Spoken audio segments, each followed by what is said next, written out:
this morning, so kids couldn't see. All right, so this is our warm up for 9/21/20. Remember that you guys need to write this down. And this is NC Math 3. Okay, and I ask you guys to find the domain and range of the function shown in the graph. So I'm going to call on you guys. Domain and range is something we've done a while ago, so it's good for us to refresh. We're looking for our domain and our range. Okay, and we have a function. It's a linear function and it has a point at -4, -1. Okay, and then it goes up like this. And we are looking for the domain and for the range for that. Okay, so let's see. Marquez, are you here? Yes, ma'am. All right, do you want to do domain or range? Domain. All right, so remember domain goes from left to right. So what's the farthest left point on this graph? Farthest left. Yeah, how far left can I go before there's no more of the function? -4. Yeah, so -4 is my first value. Is it going to be a round or a square bracket? A round, because it's an open circle. Very good. It's round because it's an open circle. Perfect. And then what's the farthest right this function can move? Positive infinity. Perfect. Positive infinity. And what bracket do I use with that? Square. So square is only when it's included, but because infinity is not a finite number, we have to use the round.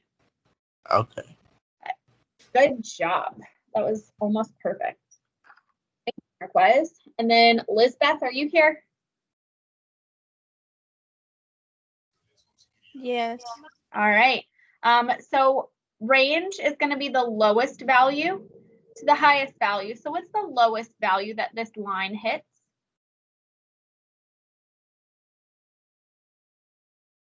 How far down on the y-axis does this line go? The 3? No, not 3. So this function goes all the way down to here. And what's the y value for that point?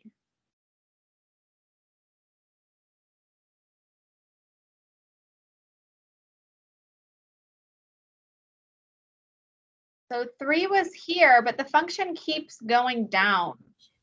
So what value does it go down to? 1.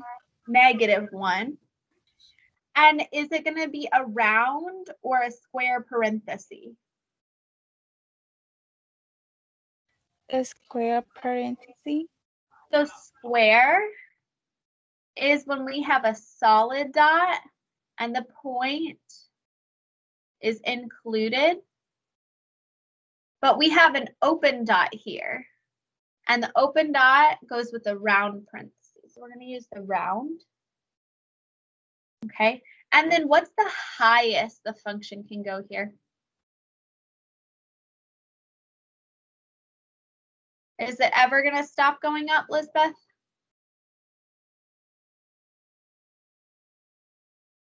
No. No, so what value am I going to put right here?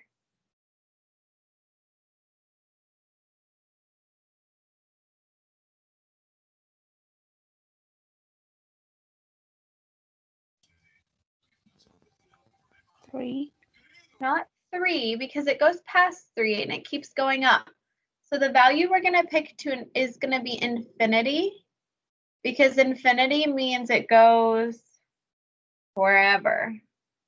Okay, this goes up forever. Okay, and infinity always has this round bracket with it. Okay, Elizabeth? You have questions? Okay, are there questions from anybody?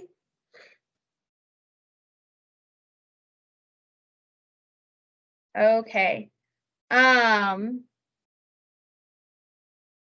right, so this is our warm-up for today. Make sure you have it written down. How many warm-ups have we done together so far? I feel like we're almost done.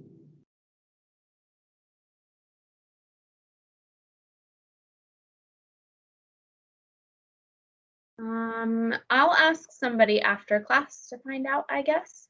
And we're going to go ahead and start notes. Okay. So give me a minute. I need to pull out a page of my notebook. Okay. So we're going to take some notes on systems of absolute value inequalities today.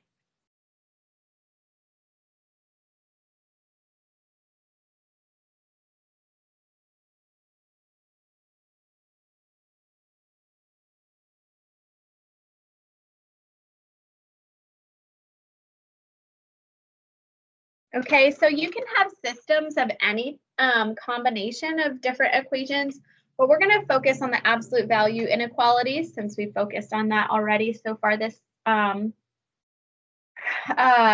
semester. And then you can apply these you can apply these concepts to any other system of equations. Okay, so when we draw graphs,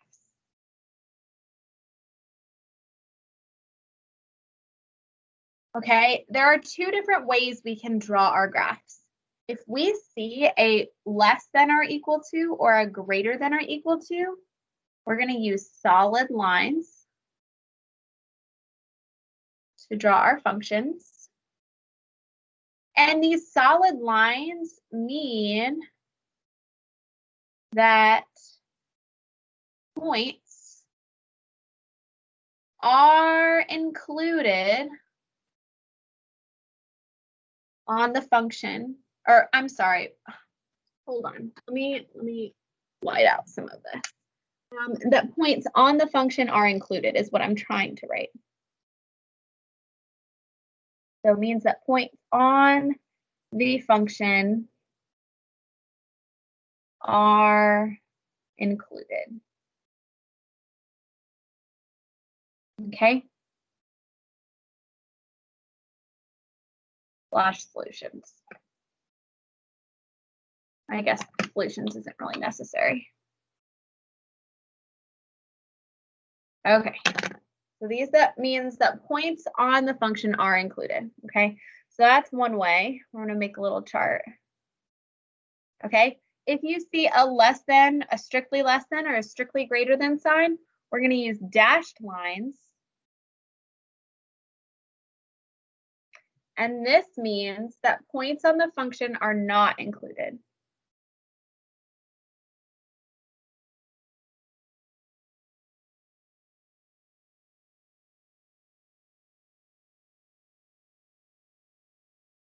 Okay, this is similar to the closed dot, open dot concept. All right, so this is solid lines. So we would have something like this, maybe. This is dashed lines, something like this. Okay, what questions do you guys have?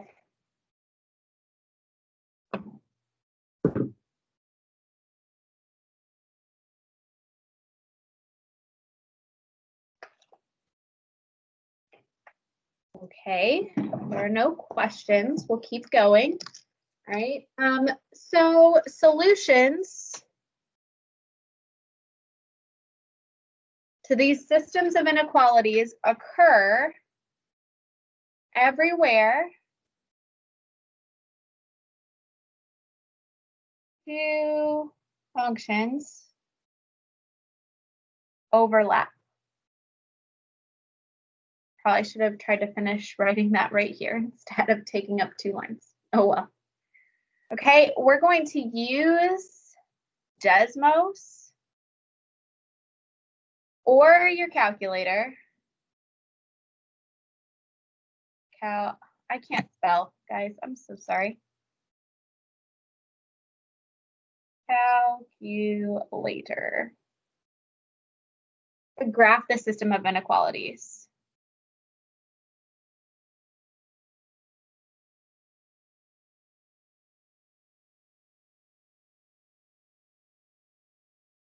Okay, so I'll show you an example in a minute.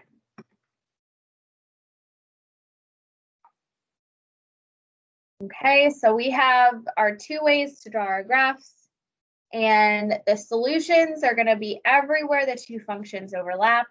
And we're going to use Desmos or our calculator to graph our functions. So in our first example, we're going to have y is greater than or equal to the absolute value of x minus 3 minus 2. And then my other function in my system is y is less than negative absolute value of x minus 2 plus 4. Okay, so this is my system of inequalities.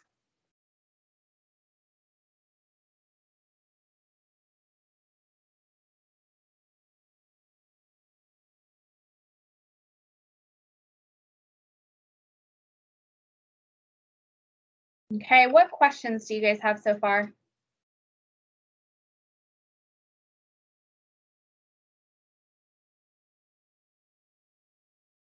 Okay, there are no questions. We're going to go ahead and graph it.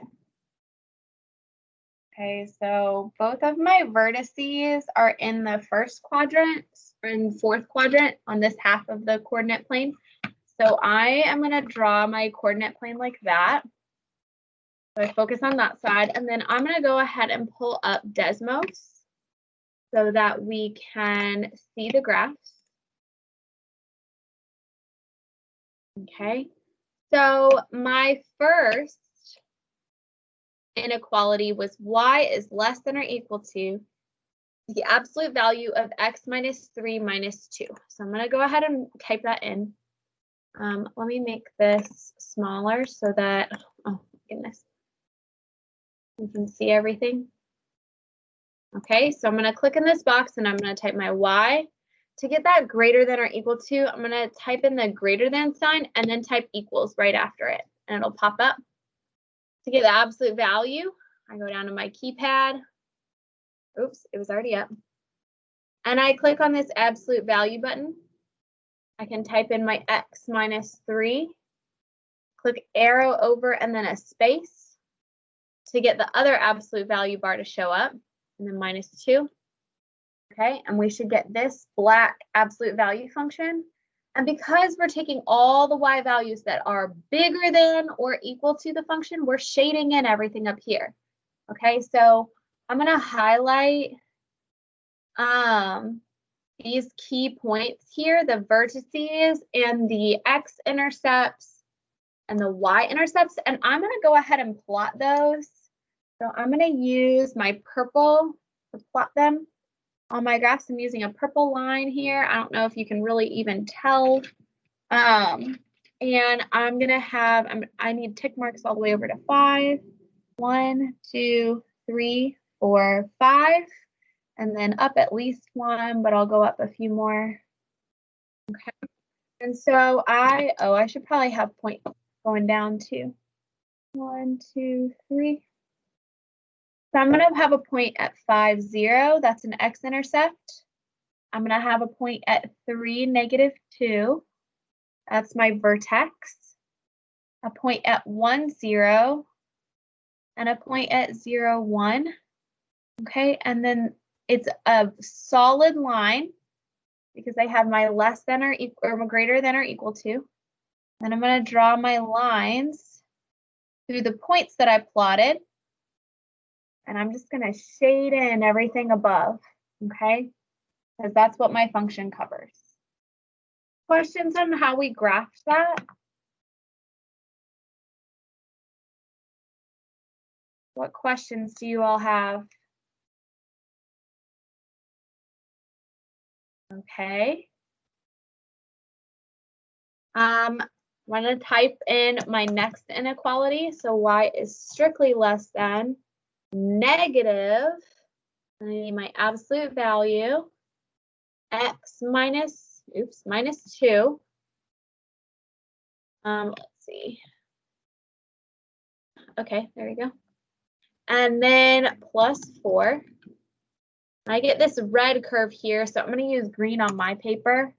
All right, and I am going to highlight the important values here. I'm just going to do the vertices and the x-intercepts this time, just those 3 points. Okay, so I should have a point at 2.